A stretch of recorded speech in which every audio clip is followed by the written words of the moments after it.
तो दोस्तों आज की इस वीडियो में हम लोग बात कर रहे हैं सीरीज कॉम्बिनेशन ऑफ सेल्स के बारे में। देखिए फ्रेंड्स, सेल्स के बारे में हम लोग सब कुछ पढ़ चुके हैं कि एक पोटेंशियल डिफरेंस क्रिएट होता है जो कि एनर्जी देता है इलेक्ट्रॉन को मोशन करने की, फिर करंट फ्लो करता है। लेकिन मशीनरी के अंदर सिर्फ 1 वोल्ट, 1.5 वोल्ट या 2 वोल्ट के सेल्स काम नहीं आते हैं। बैटरी बनाने के लिए हमें उनका कॉम्बिनेशन बनाना पड़ता है। तो आज हम उन्हीं सेल्स के सीरीज कॉम्बिनेशन के बारे में बात कर रहे हैं। यानी कि अगर हम इस तरीके से सेल्स को सीरीज कॉम्बिनेशन में लगा देते हैं तो उसका ईएमएफ क्या होगा, उसका रेजिस्टेंस कितना होगा और उसका करंट कितना होगा, ये हमें जानना है। तो देखिए यहाँ पे सेल्स कुछ सर्किट में इस तरह जुड़े हुए हैं जहाँ पे ये सीरीज कॉम्बिनेशन में है। सबका अपना इंटरनल रेजिस्टेंस भी है और बाहर ये एक्सटर्नल रेजिस्टेंस आर भी है। तो सबसे पहले अगर बात करें इस पूरे सेल की ईएमएफ की, तो टोटल ईएमएफ हमें निकालना है। हर एक सेल का ईएमएफ ई है, ई है, ई है। पॉइंट ए से बी तक का टोटल ईएमएफ कितना होगा, ऑब्वियस सी बात है सबको हमें जोड़ना पड़ेगा। तो यानी कि total EMF is equals to में नंबर ऑफ सेल्स एन और मल्टीप्लाई बाय ई। सबके ऊपर एक ही है तो एन ई निकल के आएगा। तो इसका मतलब सीरीज कॉम्बिनेशन में सेल्स को कनेक्ट करने पर जो टोटल ई की वैल्यू है वो हमेशा इंक्रीज होगी क्योंकि हमें सबको जोड़ना पड़ेगा। अब बात करते हैं टोटल रेजिस्टेंस की, किसका टोटल रेजिस्टेंस क्या होगा। अब देखिए एन नंबर ऑफ सेल्स हैं तो ऑब्वियस सी बात है n number of internal resistance भी होंगे। आप देख सकते हो small r small r small r. तो टोटल इंटरनल रेजिस्टेंस होगा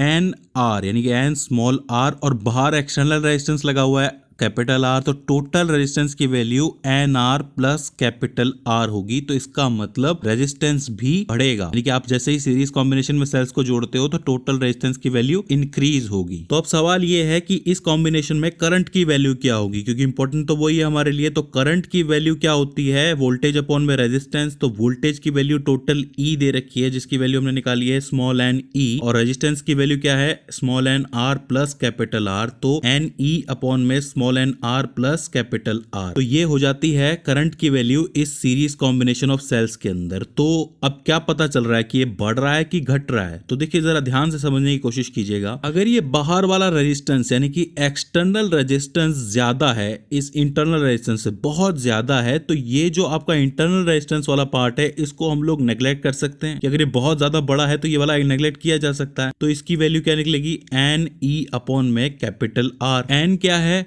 नंबर ऑफ सेल्स है, ई क्या है, प्रत्येक सेल के ऊपर जो आपका ईएमएफ है। तो अगर एन की वैल्यू 1 रखोगे तो ई अपॉन में आर निकल के आएगी आई की वैल्यू। एन की वैल्यू 2 रखोगे तो 2 ई अपॉन में आर निकलेगी। एन की वैल्यू 3 रखोगे तो 3 ई अपॉन में आर निकलेगी। इसी तरीके से एन ई अपॉन में आर, यानी कि जैसे जैसे आप सेल्स बढ़ाओगे वैसे वैसे करंट की वैल्यू बढ़ती जाएगी। कब बढ़ेगी, जब एक्सटर्नल रेजिस्टेंस की वैल्यू इंटरनल रेजिस्टेंस से बहुत ज्यादा हो। यह हो जाता है पहला केस। वहीं यहां पर दूसरे केस में अगर इंटरनल रेजिस्टेंस की वैल्यू बहुत ज्यादा हो एक्सटर्नल रेजिस्टेंस से, तो इस एक्सटर्नल रेजिस्टेंस को हम लोग क्या कर सकते हैं, नेग्लेक्ट कर सकते हैं। तो यहां पर जो वैल्यू आएगी करंट की वो एन ई अपॉन में एन आर आएगी, स्मॉल आर। तो यहां अगर हम एन से एन को कैंसिल आउट कर दें तो वैल्यू कैपिटल ई अपॉन में स्मॉल आर निकल के आएगी। फिर चाहे आप कितने भी जोड़ दो, मतलब एन की वैल्यू कितनी भी रख दो, तो कभी भी करंट में चेंज नहीं आएगा, ना वो घटेगा ना वो बढ़ेगा। तो याद रखिए अगर इंटरनल रेजिस्टेंस ज्यादा होता है तो करंट हमेशा सेम रहेगा, और अगर एक्सटर्नल रेजिस्टेंस ज्यादा होता है तो एन के साथ करंट की वैल्यू बढ़ती जाएगी। देखिए सेल्स को सीरीज कॉम्बिनेशन में लगाने का फायदा ये होता है कि इसके अंदर आपने देखा कि ई की वैल्यू बढ़ती जाती है, यानी कि ई की वैल्यू हम जोड़ते जाते हैं तो वो बढ़ती जाती है। और दूसरा ये है कि हमें करंट की वैल्यू बढ़ानी होती है तो हमें इंटरनल रेजिस्टेंस को कम से कम रखना होता है और एक्सटर्नल रेजिस्टेंस को बढ़ाना होता है। सो फ्रेंड्स, आई होप आपको ये सीरीज कॉम्बिनेशन ऑफ सेल्स समझ में आया हो। अगर इसके बाद भी इसके अंदर आपको कोई क्वेरी आती है, कोई कंफ्यूजन आता है, कोई दिक्कत आती है, तो आप हमें कमेंट सेक्शन के अंदर पूछ सकते हैं। तो फ्रेंड्स, आज की इस वीडियो के अंदर बस इतना ही। See you in the next one.